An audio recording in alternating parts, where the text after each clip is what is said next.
নমস্কার। আমি আজ আপনাদের বলবো একটি রোগ সম্বন্ধে। যেটা আমরা সাধারণ মানুষরা রোগ বলেই জানি। কিন্তু এটা কোনো রোগ না। এটা হচ্ছে রোগের লক্ষণ। হ্যাঁ, আজ আমি বলবো আমাদের প্রায়শই যেটা হয়ে থাকে শারীরিক অসুস্থতা, জ্বর, সেই জ্বর নিয়ে। জ্বরটা কিন্তু কোনো রোগ না। এটা হচ্ছে রোগের লক্ষণ। যেমন ধরুন আমাদের বিভিন্ন ধরনের যেমন সর্দি কাশি যদি ঠান্ডা লাগে তাহলে কি হয়, তার তো কিছু লক্ষণ দেখা দেয়।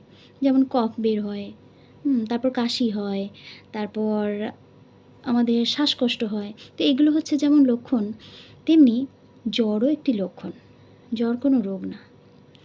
যেমন ধরুন যে নিউমোনিয়া, ম্যালেরিয়া, ডায়রিয়া, এই যে বড় বড় রোগগুলো আছে, বা কোনো ভাইরাস জীবাণু যদি শরীরের মধ্যে প্রবেশ করে, যে ভাইরাস জীবাণু ঘটিত যে রোগগুলো, সেগুলো হচ্ছে আসল রোগের কারণ এবং সেগুলোই রোগ।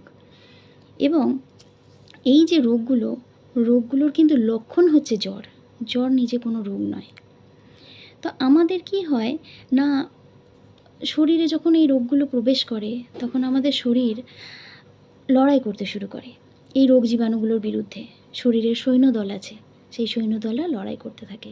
তো লড়াই করতে করতে যখন জীবাণুকে ধ্বংস করে, তার সাথে সাথে নিজেরাও ধ্বংস হতে থাকে। শরীরের অভ্যন্তরে একটা লড়াই দ্বন্দ্ব চলতে থাকে এবং স্বাভাবিকভাবেই শরীরের অভ্যন্তরে এই লড়াই চলার জন্য লক্ষণস্বরূপ আমাদের এই শরীরের তাপমাত্রা বাড়তে থাকে, যেটাকে আমরা জ্বর বলি।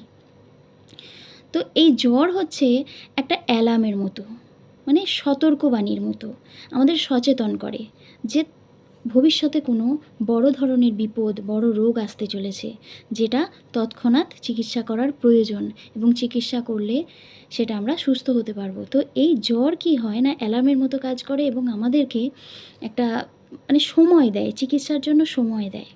তো তাই বলা হয় যে কখনোই 3 দিনের বেশি জ্বর হয়ে গেলে অবশ্যই রক্ত পরীক্ষা করান। তো আমি বলবো যে আপনাদের যদি দেখেন যে একদিনে জ্বর হচ্ছে, বা কোনো জ্বরকে কখনো সামান্য ভেবে, সামান্য বলে অবহেলা করবেন না। কারণ এই সামান্য অবহেলাতে কিন্তু আমাদেরকে মৃত্যুর দিকে ঠেলে নিয়ে যেতে পারে। মৃত্যু পর্যন্ত হতে পারে সামান্য জ্বর থেকে। কারণ জ্বরের কারণটাই তো আমরা খুঁজে পাচ্ছি না। আমরা জ্বরটাকে সেভাবে আমরা গুরুত্ব দিচ্ছি না। আমরা তার কী জন্য হচ্ছে, কী কারণে হচ্ছে সেটাও আমরা খুঁজতে যাচ্ছি না, কোনো ওষুধ খাচ্ছি না। যে জ্বর হয়েছে, একটু আধটু জ্বর হয়, ঠিক হয়ে যাবে। 2 দিন, 3 দিন, 1 সপ্তাহ ধরে জ্বর হচ্ছে, আমরা কোনো গায়েই করছি না। কিন্তু সেটা কিন্তু ভিতরে ভিতরে রোগটাকে আরও বাড়িয়ে তুলছে। সে যে সময়টা দিয়েছিল রোগটা আমাদের সুস্থ হওয়ার জন্য, চিকিৎসা করার জন্য, সেই সময়টা কিন্তু আমরা অবহেলায় কাটিয়ে দিচ্ছি। তার ফলে কিন্তু আমাদের মৃত্যুর দিকে আস্তে আস্তে এগিয়ে নিয়ে যাচ্ছে। অনেক অনেক বড় বড় রোগের ক্ষেত্রে আমি বলছি, সব সময় যে বড় রোগ হয় তা না। আবার আমাদের শরীরের আরেকটা আছে, আমাদের ওই যে বললাম ডিফেন্স মেকানিজম, যে আমাদের শরীরের নিজস্ব একটা কি বলবো, সৈন্যদল আছে। তো ওই সৈন্যদলরা কি করছে না, লড়াই করছে। তো সবসময় কি আমরা জ্বর হলে সবসময়ই কন্টিনিউ ওষুধ খেতে হয় তবে গিয়ে ভালো হয় তা নয়। হঠাৎ দেখলাম যে রাতে জ্বর এসছে, সকালে ঠিক হয়ে গেল, আর কিন্তু জ্বরটা আসছে না। তার মানে কি আমার শরীরে কিছু ঘটতে চলেছিল, কিছু শরীরের দুর্বলতা বা কোনো রকম কোনো সমস্যা হয়েছিল, কোনো জীবাণু বা কেউ একটা এসেছিল বা কোনো সমস্যা হয়েছিল শরীরের ভিতরে, যার ফলে কিন্তু আমার জ্বর দেখা দিয়েছিল, লক্ষণটা দেখা দিচ্ছিল।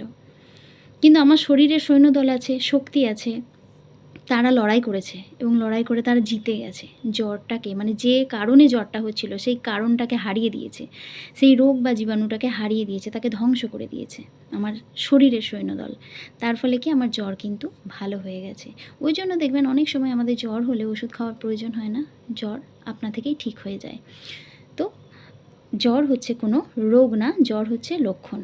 কিন্তু এই লক্ষণ আমাদের অ্যালার্মের মতো, সতর্কবাণীর মতো কাজ করে। যদি জ্বর হয় অবশ্যই চিকিৎসা করান। ধন্যবাদ। ভালো থাকবেন, সুস্থ থাকবেন।